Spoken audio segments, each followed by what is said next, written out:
नमस्कार, मैं सुमित और आप अभी देख रहे हैं फ्रंटलाइन 24। अभी हम लोग मधुबनी के गौशाला में उपस्थित हैं और आप मेरे पीछे देख सकते हैं कि पूरी गायों का जो है यहाँ पे जमावड़ा है। हम लोग अभी गौशाला चौक का जो गौशाला है उसमें उपस्थित हैं और मैं आज आपको यहाँ की स्थिति दिखाता हूँ कि कैसे जो है यहाँ पर बिल्कुल इसका ठीक से मेंटेनेंस नहीं किया जा रहा है और इसका दोषी कौन है, किसको हम लोग इसके लिए जिम्मेदार ठहराएं, ये भी कह पाना मुश्किल है। आप यहाँ का जो बिल्डिंग है गौशाला का, उसका आप स्थिति देखिए कि किस तरह से जो है ये एक दो पिलर पे मुश्किल से टिका हुआ है और पूरा बिल्डिंग जो है इसका कभी भी ध्वस्त हो सकता है। यहाँ के बिल्डिंग गिरने की वजह से यहाँ के जो पशु है, मवेशी, इनको क्षति पहुँच सकता है।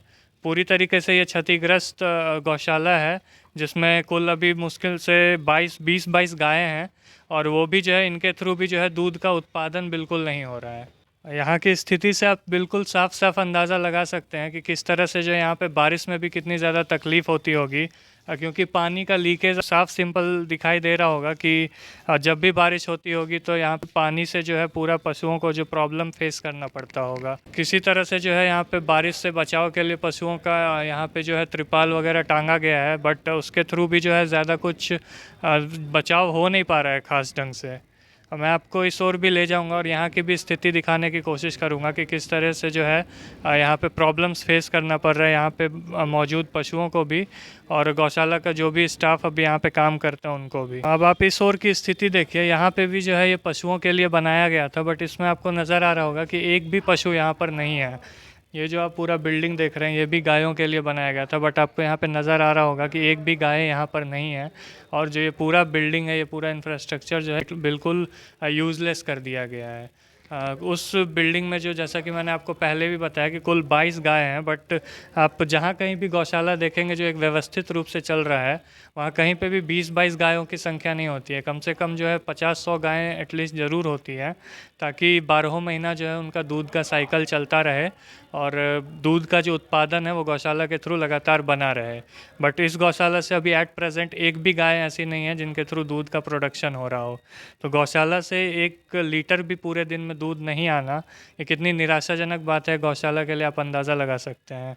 और इसके अलावा मैं आपको बता दूं कि गौशाला का जो परिसर है, इसके चारों ओर दुकानें हैं और दुकानों की कुल संख्या 44 है।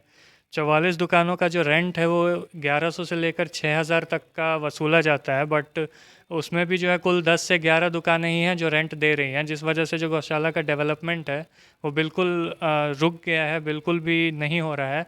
और यहाँ के जो स्टाफ्स हैं, जो लोग यहाँ काम कर रहे हैं, उनका भी मेंटेनेंस खुद का नहीं हो पा रहा है। बहुत ही प्रॉब्लम्स फेस कर रहे हैं यहाँ के जो भी 1-2 स्टाफ हैं।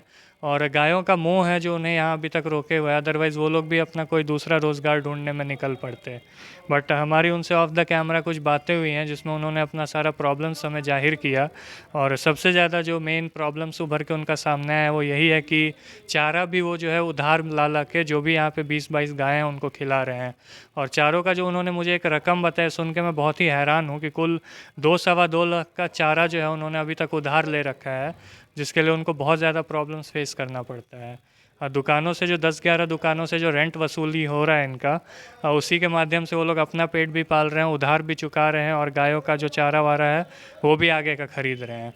और गौशाला का ये केवल शहरी क्षेत्र का ज़मीन है जो 2-2.25 बीघा में फैला हुआ है और उसमें केवल 20-22 गायें हैं और उसके अलावा उसमें का कोई भी इस्तेमाल, कुछ भी यूज़ नहीं किया जा रहा है गौशाला का। इसके अलावा मंगरपट्टी मधुबनी से कुछ दूरी पर है, वहाँ पे ज़मीन है और वहाँ पे एक बहुत ही बड़ा विशाल तालाब है और वहाँ का भी ज़मीन का बिल्कुल वही हाल है, वहाँ का भी रिसोर्सेज का ठीक से इस्तेमाल नहीं किया जा रहा है। उसके अलावा नाज़िरपुर में गौशाला की ज़मीन है और मिथिला दुग्ध उत्पादन संघ जो हम आपको लेकर गए थे, टीलेज प्लांट, जिसका वीडियो आपने हमारे चैनल पे पहले भी देखा होगा, वो भी ज़मीन गौशाला का ही है। और वहाँ पे भी आपने देखा कि किस तरह से जिस विज़न के साथ उसको खोला गया था उस ढंग से उसका यूज़ नहीं हो पा रहा आज के डेट में। और उसका रीज़न जो है वो वहाँ के जो भी अथॉरिटीज़ थे, ऑफिसर इंचार्ज थे, उन्होंने बताया कि क्यों उस स्केल पे उसका यूज नहीं हो पा रहा है। यहाँ पे भी जो सबसे ज़्यादा प्रॉब्लम है वो मैनेजमेंट का ही कमी दिखता है, क्योंकि एक बार जब ये गौशाला का निर्माण हुआ उसके बाद से इसको कभी रीइनोवेट भी नहीं किया गया, दोबारा इसको मेंटेनेंस के लिए पुनर्निर्माण इसका होना चाहिए था, वो भी नहीं हुआ। और बिल्डिंग जो है आज वर्षों बरस से जस का तस बना हुआ है।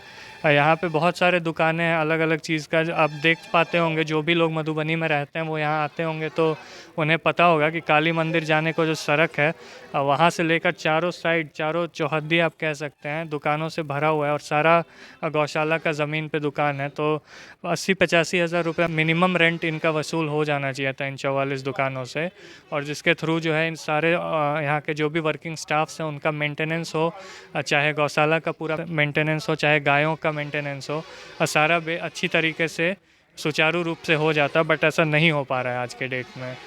दूध का भी प्रोडक्शन यहाँ पे बिल्कुल, जैसा कि मैंने आपको बताया कि ठप है। 22 गायें हैं बट एक भी गाय ऐसी नहीं है जो दूध दे रही हो। तो उन 22 गायों से भी इनको कोई लाभ हो नहीं रहा है, बस उनका रख रखाव ठीक से हो, उनकी चिंता के वजह से ये लोग अपने पैसों से, अपनी जेब से पैसा भर भर के जो है उसका मेंटेनेंस यहाँ पे कर रहे हैं। इसके लिए जो एक मुख्य ज़िम्मेदार है वो गौशाला कमेटी भी है, क्योंकि कमेटी में आप सबको पता होगा कि एटलीस्ट 10 से 12 लोग होने चाहिए। बट गौशाला की जो कमेटी है वो अभी केवल 2 लोग चला रहे हैं, और उनके ऊपर भी हम पूरी तरह जिम्मेदारी नहीं थोप सकते, क्योंकि इसमें जो है सदर एसडीओ की सहभागिता होती है। गौशाला कमेटी और सदर एसडीओ दोनों मिलकर एक ज़िला का जो भी गौशाला होता है उसको रन करते हैं, और उसको अच्छे से चलाना उनकी ज़िम्मेदारी होती है। बट अकेले गौशाला कमेटी भी नहीं, यहाँ के सदर एसडीओ भी ज़िम्मेदार हैं, क्योंकि वो लोग इंटरेस्ट नहीं लेते हैं गौशाला में। इसका आप देख सकते हैं कि बिल्डिंग का क्या हाल है आज के डेट में। और इसको अगर रीएनोवेट किया जाता है, यहाँ पे 50-100 गायों की संख्या होती है, और अगर इसका ठीक से रख रखाव किया जाता तो आज के डेट में अच्छे से चल रहा होता, और यहाँ के लोगों को, आसपास के लोगों को कोई प्रॉब्लम नहीं होती। तो मधुबनी गौशाला की स्थिति हम आपको दिखा रहे हैं। देखिए ये इस तरफ से जो है वो एंट्रेंस है, और यहाँ पे किस तरह की स्थिति यहाँ पे बनी हुई है। जहाँ कहीं भी गौशाला है जो अच्छे रूप से चल रहा है, अच्छे ढंग से चल रहा है, आज हम एग्जाम्पल में आपको वृंदावन का दे सकते हैं कि किस तरह से वहाँ पे गायों की सेवा की जाती है, किस तरह से उनका रख रखाव किया जाता है, और किस तरह से जो है उनके मिल्क प्रोडक्शन से जो है सिर्फ केवल मिल्क प्रोडक्शन के बलबूते पर जो है पूरा गौशाला रन कर जाता है।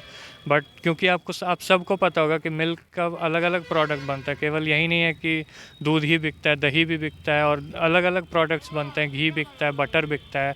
बट ऐसा यहाँ पे कुछ भी देखने को नहीं मिल रहा है, और बहुत ज़्यादा प्रॉब्लम्स जो है यहाँ पे लोगों को उठाना पड़ रहा है। इसका ज़मीन को अतिक्रमण किया जा रहा है, और इसको ढंग से इस्तेमाल इसका नहीं किया जा रहा है, इसके रिसोर्सेज को अच्छी तरीके से यूज़ नहीं किया जा रहा है। अब सबको पता होगा कि हिंदू समाज में गायों की कितनी ज़्यादा मान्यता है, माता का मान्यता दिया जाता है गाय को, और ऐसे में इसका रख रखाव यहाँ पे ठीक से ना होना, ये बहुत ही निराशाजनक बात है।